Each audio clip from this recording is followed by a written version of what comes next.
Hey, welcome back to the channel. And guys, I hope you're having a fantastic weekend. So I want to talk a little bit about the 800-pound gorilla in the room. And so many of us have been hearing about the JP Morgan coin or the JPM coin. And what's that mean exactly? So we're looking at an image from Cointelegraph, and it kind of shows J.P. Morgan in this Lion King-ish like fresco, showing holding up the birth of their new cryptocurrency.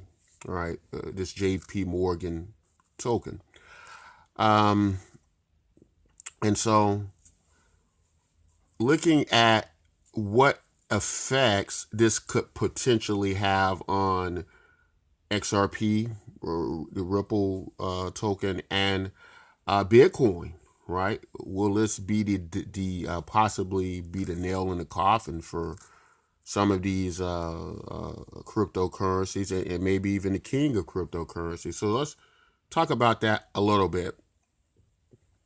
So to understand, the weight of J.P. Morgan launching a cryptocurrency. Um, this is a entity that transacts not millions, not billions, but trillions of dollars per day. They're moving that kind of money. They have about 250,000 employees. So this is not a, this is not a some type of idle like threat to cryptocurrency. This is a major problem here, right? A huge problem to one of the probably the best use cases of cryptocurrency to date. So to kind of put it in perspective, and I'm trying to be very objective in this. Uh, this is kind of similar to the Facebook threat, right? These are um, products moving in that already pretty much have these markets created. They only need to put the layer of the cryptocurrency on the face of it, and the problem is solved, right? So, you know, looking at something like the XRP token, and then I'll get over to Bitcoin. The problem with XRP, the XRP token, is in understanding what exactly it does, dealing with cross border payments and a variety of things like that. It does this between the banks. Now, the problem with banks are that banks like to make money in a safe way, the safest possible way. They don't want to be on the losing end. In fact, they don't even want to be subject to any risk at all. This is how they're accustomed to doing business. They do business with no risk, and the risk being put on the users, right? So the XRP token kind of creates a situation where they're basically going out to, at this point in time, for the most part, smaller banks. And these are smaller banks that are, looking for opportunity in many ways. And some of these smaller banks are willing to go, you know what, I'm willing to tr- trade the XRP token for the potential gains that we could receive, uh, but also putting into consideration the amount of loss we can face with the decline of moving this token, right?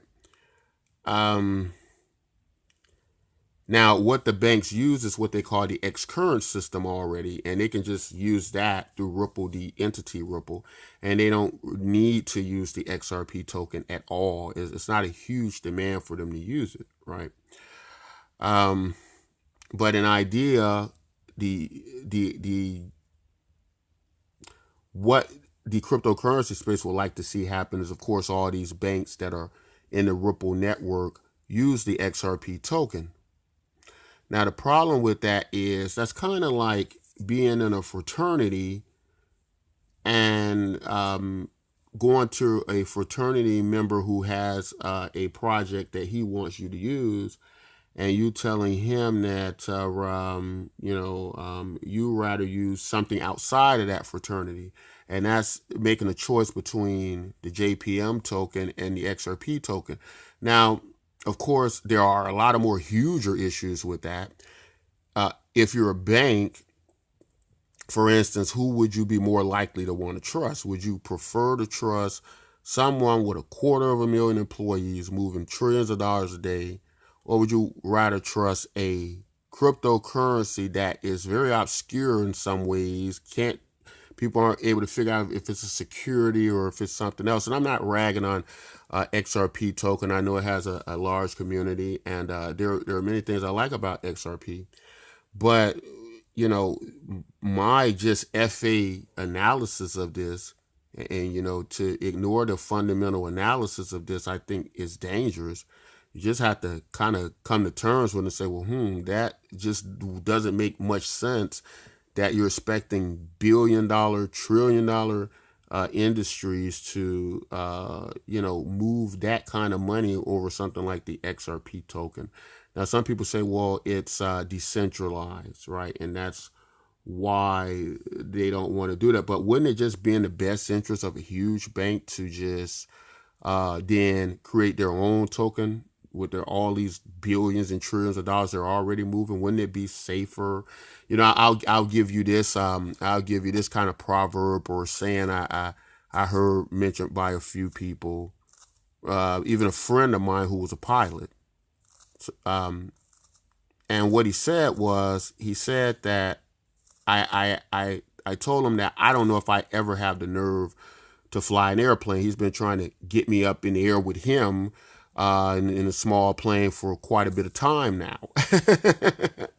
And he's not very successful at that. However, what he was saying was that he would much prefer to fly his own airplane than ride on an airplane with somebody else flying it.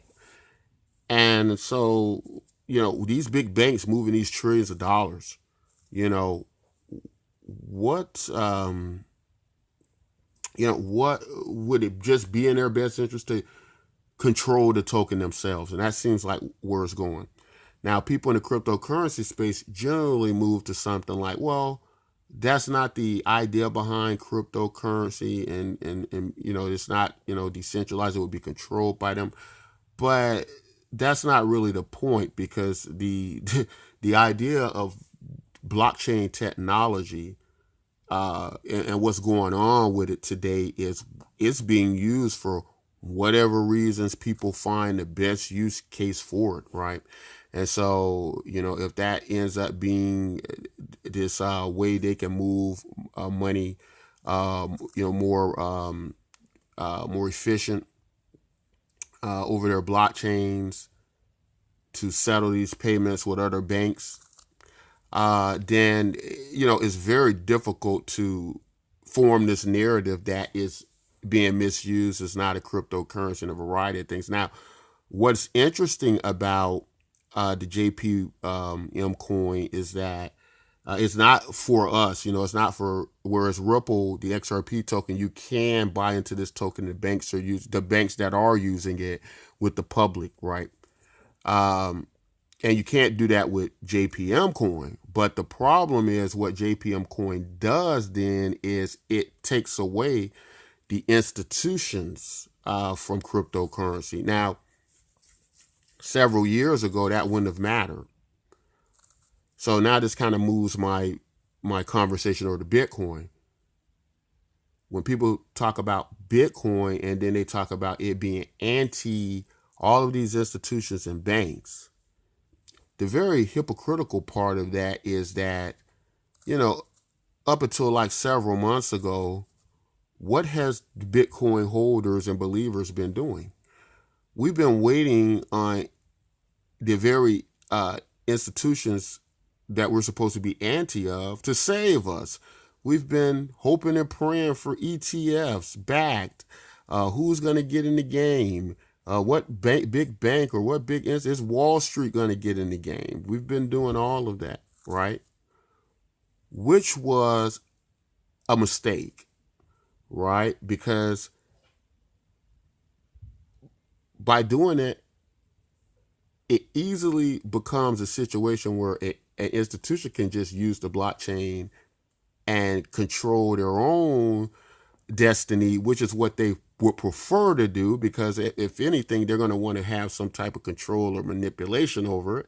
They're not going to want to give that value over to the private, to the rest of us, to the rest of the public. So, so I guess the point I'm trying to make is that for Bitcoin to really be what we're hoping it to be, we got to be totally in or we got to be totally out now, right?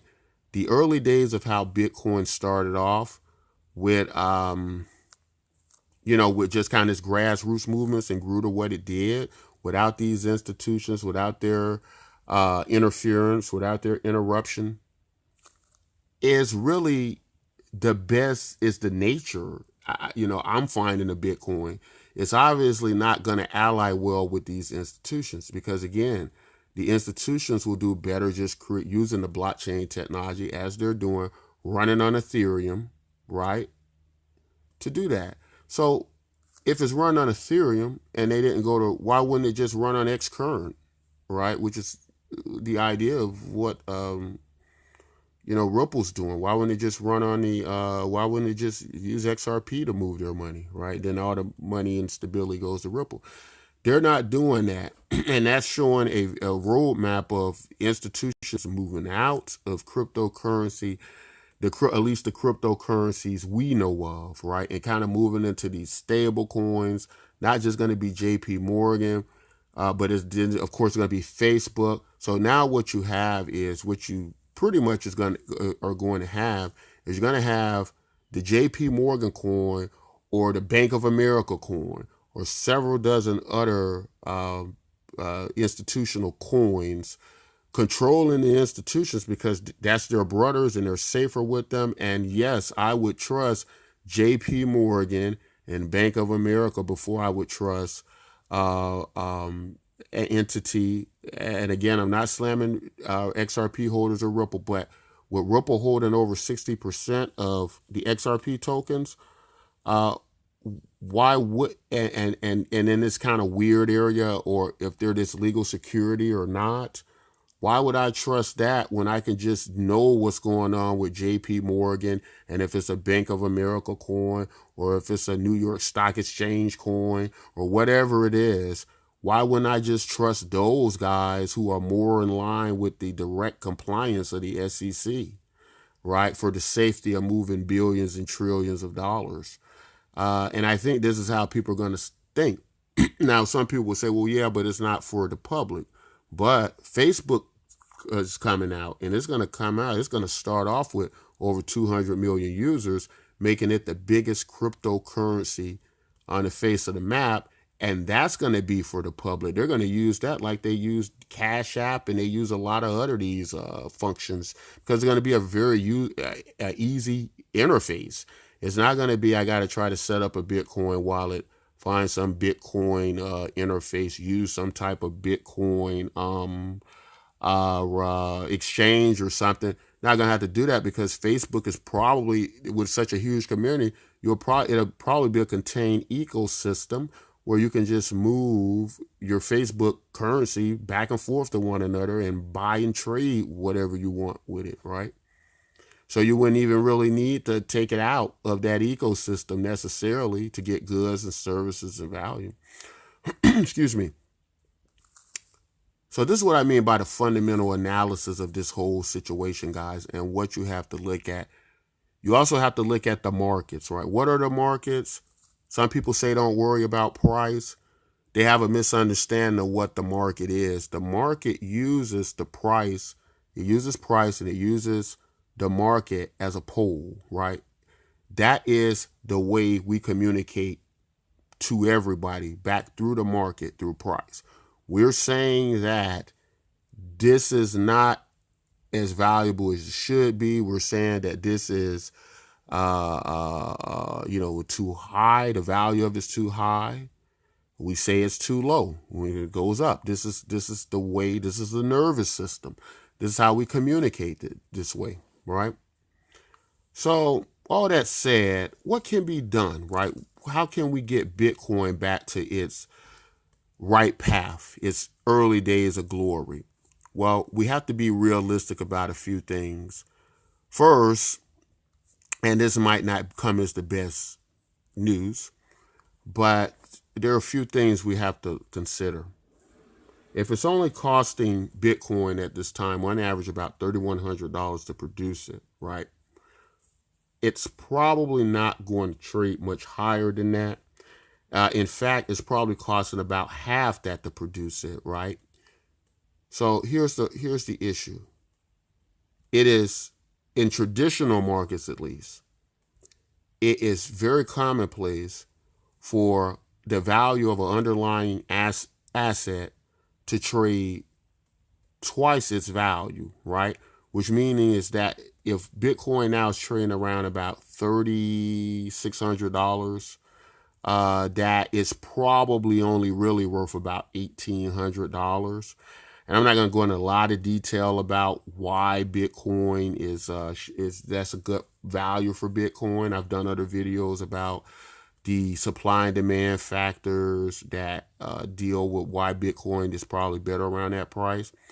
But due to these new developments, my opinion is Bitcoin's not going to trade much higher than $3,600 for a long time.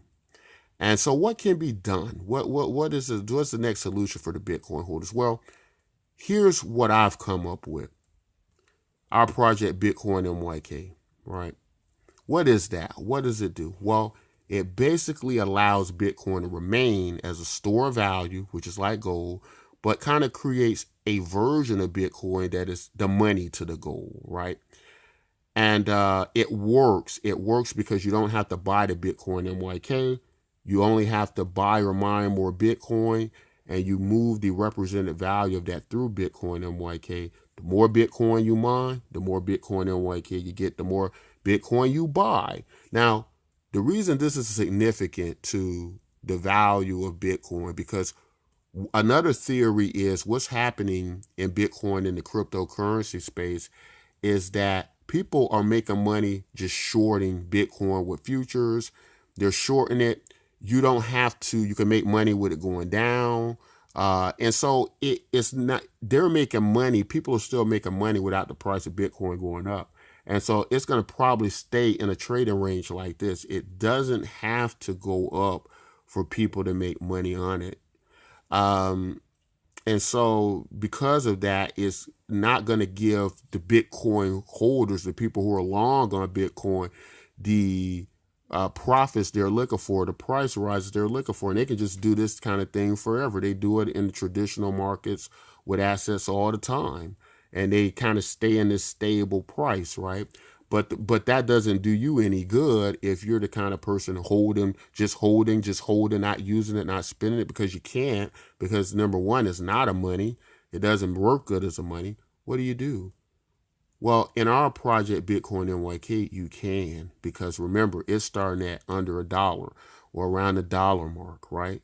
So if it reached a fraction, if it reached a tenth of what Bitcoin is, right, you've just ballooned your the value of your Bitcoin holdings by an astronomical amount, right? Valuations you'd never, and price rises you'd never see ever again in the history of Bitcoin. But if you want to relive these days, you're going to have to get very, very realistic, do more research on Bitcoin. Don't just look at the hype videos for Bitcoin and pray that your bag goes up, but look at all the videos telling you why it's going to go down, because that will give you a well-rounded view of what you need to do. Or you can just join my project, Bitcoin NYK. If everybody in Bitcoin joins my project, you can make a lot of money with Bitcoin going up without even buying any of our token. I think that's the best deal you're going to get in the cryptocurrency world ever. I mean, like ever. It also has the social network component to it, which is kind of being reminiscent of the Facebook cryptocurrency, which deals with easy user interfaces, right? So you can easily mass adopt and get, much like what Facebook's going to do, have all of these people easily able to use your cryptocurrency, because Bitcoin is not easy to use and people aren't going to use it. Vendors and merchants aren't going to want to use it because they're going to worry about the fluctuation in the price. Now they're losing on their sending over their items. Their profit margins are generally very small. And if their profit margin is only 1 to 10% and Bitcoin's moving down 10% a day or up or something like that, or even smaller percentages of that, it's enough to destroy their profit potential, right? And not make it worth them using Bitcoin as a vendor accepted method of money.